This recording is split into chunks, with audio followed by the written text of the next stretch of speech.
Good morning, ladies and gentlemen. Welcome to another edition of Coffee with Dr. Z. And today I'm honored to be here with two very important people. And I'll let them introduce myself. But prior to that, I just want to give a special message to our brothers and sisters over in Panama City Beach and Mexico Beach and everyone in District 2. We feel you, we see you, and help is on the way. 14 years ago, we were in your shoes. 14 years ago, I was also here during Ivan. As much as that tragedy destroyed a lot of infrastructure, what came out of it, despite the blue tarps and the homes that were destroyed? What came out of it that I still remember were all the helping hands that came and touched our lives. So people in District 2, we are coming. We are going to help you because we know how it feels like. And to all those in our district, it doesn't matter. Red, blue, right, left. Right now, we have our fellow human beings who are hurting, who are hungry. And I think we can spare just a little bit more. The good Lord has provided us, has helped us recover. And I think it's time for us to give back. So there will be a lot of drop-off points, a lot of churches, all the DECs, the DBCs, everybody's trying to help. So watch out, I can't announce all of those. I will be putting out a list that we know of that are going to do their recovery efforts. And tomorrow I'm actually going with a group, and I will be posting that later too. I will be going to Panama City Beach, and I will be helping out with the relief efforts too, with a group. Yesterday evening, I received a distress call. There were a lot of seniors that had to escape their nursing homes and rehab facilities, and they came with only the clothes on their back, with the staff and some of their children, also with nothing. So we were able to give them a lot of the donated goods that we received, and we were able to go to the nursing home and gave the first set of donations.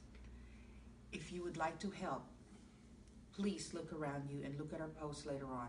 We will be updating these facilities that are accepting donations at this point. So thank you very much in advance. Thank you very much. This will be an ongoing effort. As you very well know, it took us about 5 to 10 years to recover. And whatever it is that you give it from the heart. Give it from the heart, because it will reach somebody's heart too. Thank you very much. And we have Ms. Francine and Reverend Milton. You want to just start, sir? You want to introduce yourself? Yes, ma'am. Thank you, Dr. Z, for having us on the show this morning. Bishop Patrick Michael Milton. I'm the Chief Operations Officer for ASAP, Attention Serving All People, a nonprofit organization with global appeal based out of Yakima, Washington. Our CEO is Mr. Earl Stephen Lee of the Music Therapy Reconnection fame, which Google calls the best approach today to use musicology to identify traumas and resolve traumas, emotional traumas in wounded individuals. And so I'm excited to be here today. Thank you for having us. Thank you. And how about you, Ms. Francine? Well, good morning, everyone. My name is Francine Mathis. I am the president of Ladies with a Heart, stands for justice. Also, first vice president of the Skagen County Democratic Black Caucus, as well as the political action legal executive chair lady for NAACP. I'm very happy to be here this morning. So we're here today because, as you very well know, I'd like to use the platform that I have now. People are listening. And one of the things that I'm very passionate about is helping other people. Aside from the victims of Hurricane Michael, we do have a pressing need to address one issue that is affecting our youth, especially the Black youth and people of color. And I have served in this community for close to 2 decades. And I have lost some of my patients to the prison system, and some of them don't graduate. Now, I do have a lot that do graduate and do very well in life. They enter the military, they go enter into the workforce, but we do have the highest, let me say that again, the highest number of incarcerated youth that actually are incarcerated not according to their age group. They are mixed in with the hardened criminals into the adult system. And I'll let Francine talk about that a little bit and what probably we need to be aware of and what we can do about it. So Francine, let me give you the forum now. Okay, well, like I said, my name is Francine Mathis. I am a paralegal. I go into the courtroom a lot. I've dealt with a lot of these youths. I've been fighting to end direct file, which I'm going to break that down. Adjudication, minors adjudicated to adults. And what that is when they commit a crime, our state's attorney's office, they have sole power to determine if this child will be adjudicated to an adult. We have over 67% of our black youths being adjudicated to adults. That means when they go into a courtroom, when there's paperwork to be looked at, signed, it's on them to do it. The parents, they have no legal guardian at all over this. It is all on that minor. I know as a paralegal, there's times that I have to ask the attorney, hey, what are we doing? What is this? So what do you think a 15 or 14-year-old child is actually saying when they go in? We have 14 and 15-year-olds that are getting 20, 30, and 40 years. I have a young man, and I've been given sole rights to be able to say his name and talk about his case. I have a young man named Ronald D'Eric Kirkland. He was 15 years old. There was no fingerprints. There was no gun found. All there was word of mouth. This young man, when he went into the interrogation room, at that time, he was still considered a minor. But for some reason, they did not contact this young man's guardian. The police was interrogating him for about 2 hours. He had a disability, which is ADHD, and I'm pretty sure most people know about ADHD. You have a low comprehension. You can't really stay still. You're just a busybody. Well, they told him, if you sign this waiver and you sign this, hey, you're good. You're going to get out of here. So, of course, being 15, stuck in a room for 2 hours, you're going to sign just about anything. And he signed it. Well, instead of him leaving to go home, he left and went to a jail cell. That night, he went to juvenile detention for one night. The next day, they were sending him over to the main jail with adults. They had adjudicated him into an adult. The parents at that time had no idea where this child was at. They waited until he was adjudicated to an adult the next day, then contacted the family and said, well, he's adjudicated to an adult now, so there's really nothing you can do, because at this point, all the paperwork had to be read by him. Everything had to be decided by him at the age of 15 years old. Well, he went before Judge Shackelford. Lo and behold, he lost his case. He had no idea what to do, what to say no about. I mean, he had no idea. So, excuse me, Francine. Yes. So, I'm a little bothered with that. Yes. First of all, I can't even see a patient who is less than 18 years of age without legal guardianship. Yes. I cannot touch a patient as a pediatrician without the consent of the parent or whoever the guardian is. I would get in trouble. Yes. I would get in trouble, and people can Sue sue me Yes. for rendering treatment or even touching a child without a parent in the room, unless they so specifically say so. Now, some of the 16, 17-year-olds prefer their parents out of the exam room, and that's fine, but the parents know I'm going to examine the child, to ask the permission, and they stay in the lobby. I don't understand. So we do not have, this is a legal maneuver. This is a legal procedure that they are able to direct file an adolescent straight into adult prisons. Yes, they can do that, but the problem with this young man's case and several other ones, this young man was arrested off the street going to football practice. They did not notify the parents because at the time he was not an adult. He hadn't been direct filed or adjudicated into But shouldn't an they adult. be informing the They should. That's the problem with these cases now. They're not informing the parents. So was he arrested because he was misbehaving? No, 4 other guys said, well, he robbed this man and we stood back and watched and we didn't do nothing.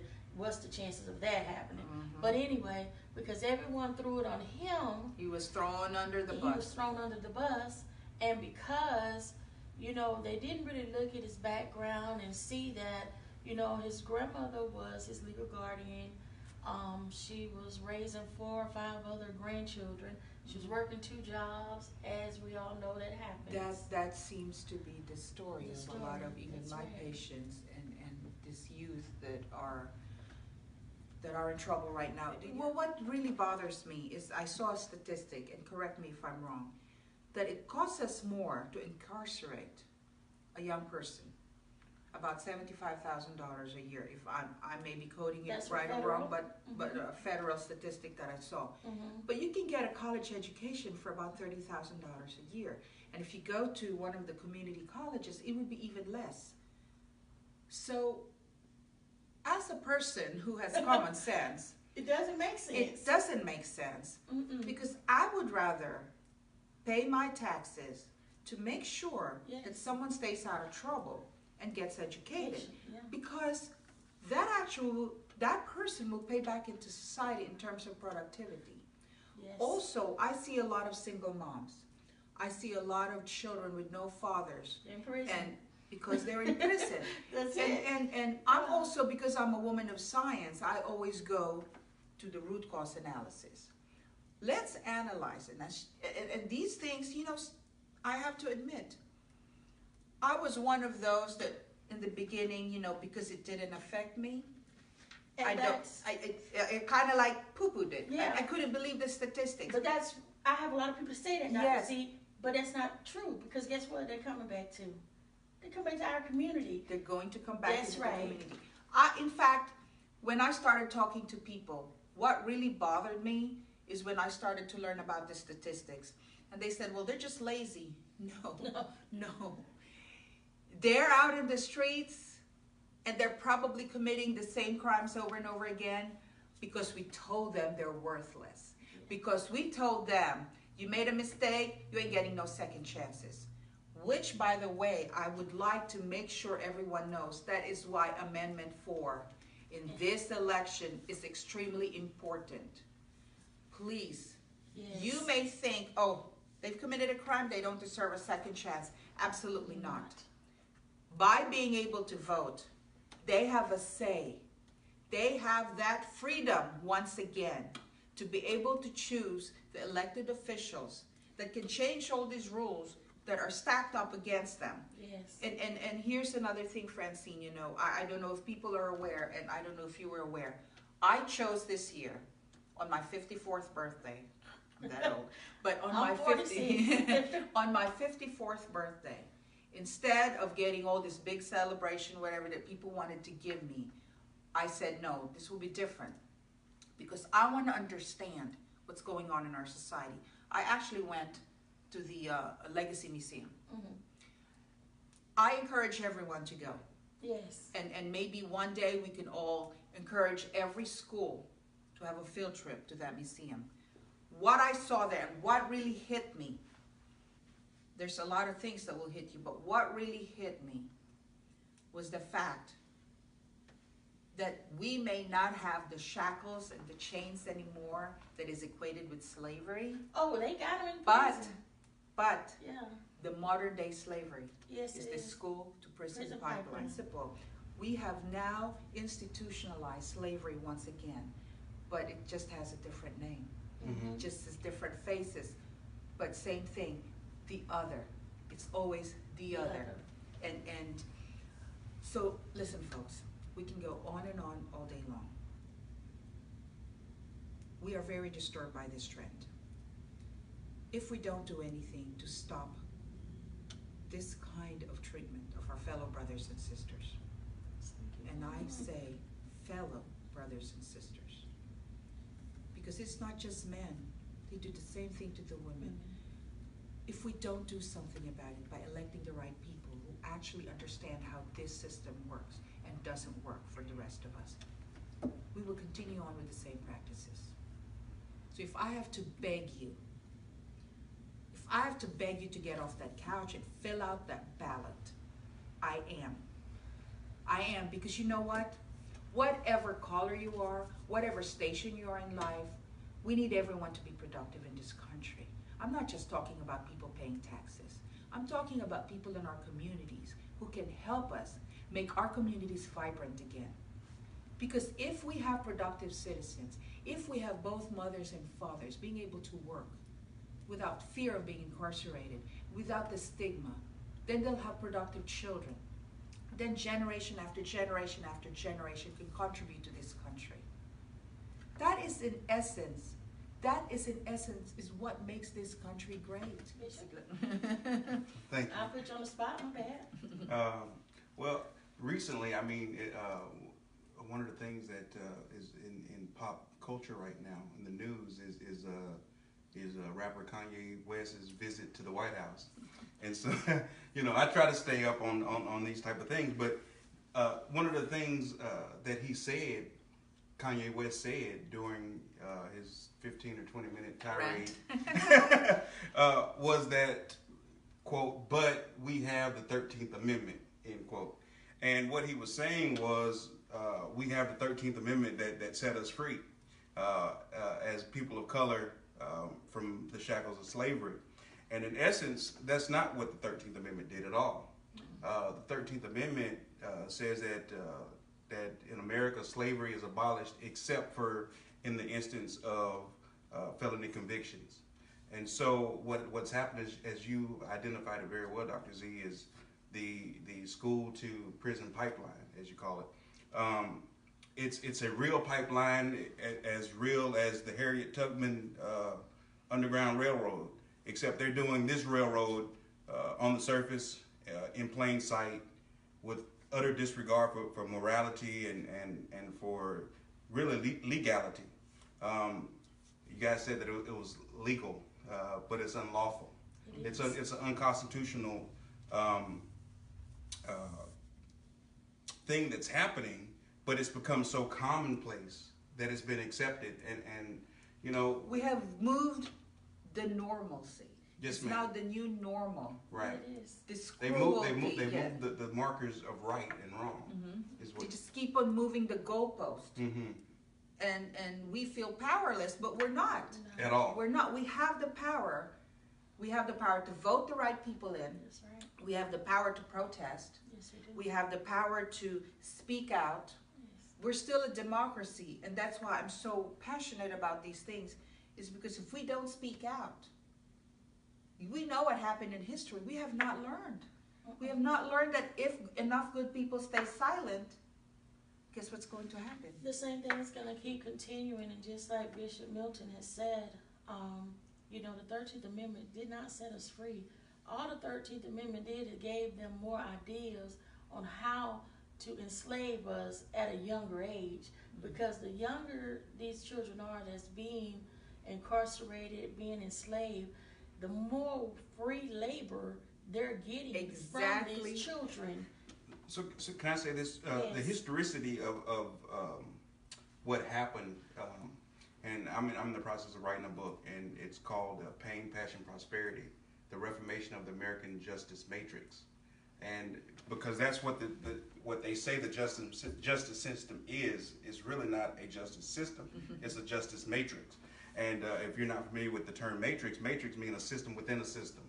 It's a clandestine system that operates within the system, but it is as functional and as intentional as the primary mechanism that's put out for public view. And what that is so the 13th Amendment, what happened was in 1865, when it was ratified, what happened with the slaves were free. And I won't go into the historicity of that. I believe that we all understand that these were black people. Yes. That had been taken in the slave trade. 127 million people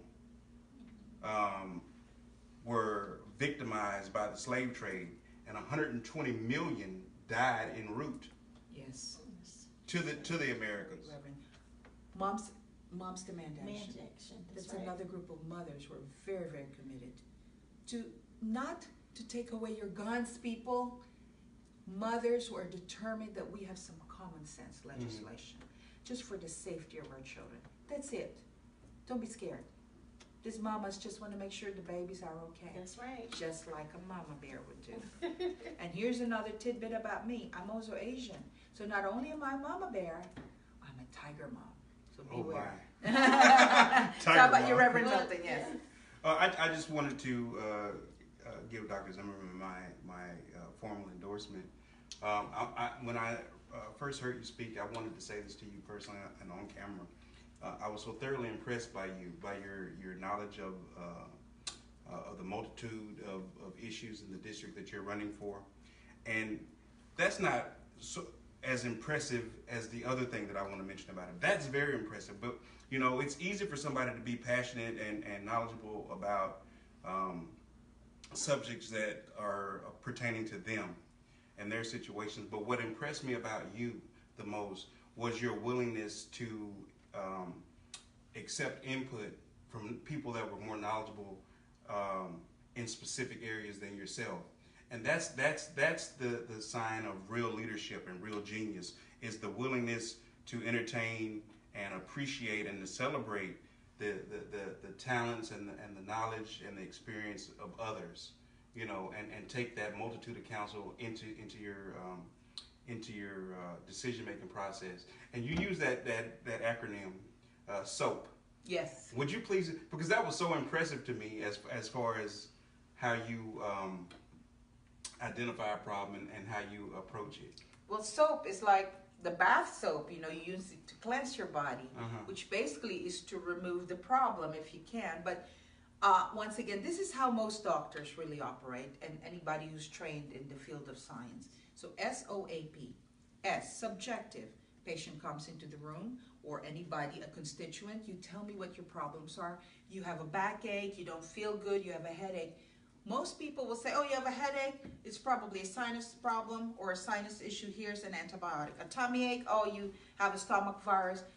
But if you don't listen to the list of problems, you might miss what's going on with the child. Oh, objective. Now this is where you don't tell me. This is where my training kicks in and I check you. So I will check the problem. I'm going to have to investigate first. So I listen to your heart. Do I hear a murmur? I listen to the belly or feel the belly. Oh my goodness, the belly feels full. Maybe that's what your tummy ache is. You kind of like, you know, you need to relieve yourself. A is assessment. Assess the issue with the combination of the subjective and the objective findings. So subjective, we find out, where are all these black youth? Where are all the fathers? Objective, oh my God, the facts say we have the highest rate in the state of all these youth getting adjudicated or getting into the adult prison system. Now that's the assessment now I have. No wonder we can't find them. They're incarcerated. Yes. What's the plan now? That's the P. P is the plan. Now, I am not knowledgeable or an expert on everything. Unlike some elected officials who say they are a smart genius and they alone would know the solution. To everything. You know, even in my practice, my patients tell me, we appreciate how you talk to us, Dr. Z, because in the end you will tell us, you know, I think this is what it is, but because I'm not an expert in that, I can send you to someone who is.